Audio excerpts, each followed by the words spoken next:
Hello guys, welcome back to my channel get ready with me.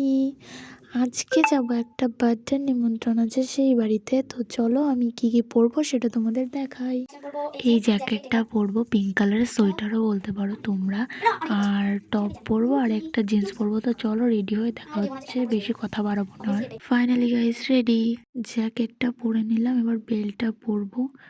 Belt পরা complete, finally complete. এবার চলো একটু মুখে ময়দা ঘষে নিই। তো ফার্স্টে দিচ্ছি পন্সের ময়শ্চারাইজার, আর জেলটাও দিয়েছিলাম কিন্তু সেটা আমার দেখাতে মনে নেই তোমাদের। আর হ্যাঁ, আর একটা কথা, তোমরা যেন ভেবো না যে আমার ব্লেন্ডার নেই, আমার ব্লেন্ডার আছে, কিন্তু তাড়াহুড়োর জন্য আমি হাত দিয়েই ব্লেন্ড করে নিচ্ছি সব কিছু। উল্টো পাল্টা ভেবো না কেউ প্লিজ। তো ফাউন্ডেশনটাও দেখো ওই একইভাবে ব্লেন্ড করে নিচ্ছে হাত দিয়েই। সব কমপ্লিট, এবার চলো লিপস্টিকটা লাগাই। এই শেডটা আমার খুব ভালো লাগে, সেই জন্য আমি এই লিপস্টিকটাই পরি বেশিরভাগ। তাও আমি মিনিমাম 2 থেকে 3 বার পরেছি এই শেডটা। তারপর দেখো লিপটা হালকা করে লাইনার দিয়ে ঠিক করে নিলাম। ঠিক আছে, এটা দেখে লিপস্টিকও মনে হতে পারে, বাট এটা লাইনার আসলে।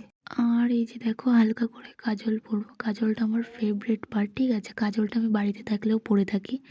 কাজলটা একদিক থেকে আমার পছন্দের জিনিস। কাজল পরা কমপ্লিট। তাড়াহুড়োর জন্য আমি হেয়ার স্টাইলটা বিনুনির উপরে রাখলাম। ঠিক আছে, আমি জানি ভালো লাগছে না জিন্সের সাথে, তাও কিছু করার নেই আমার। এবার ফাইনাল লুকটা দেখো, আমি পুরোটা দেখাতে পারলাম না, তার কারণ আমার কাছে তো আর রিং লাইট নেই।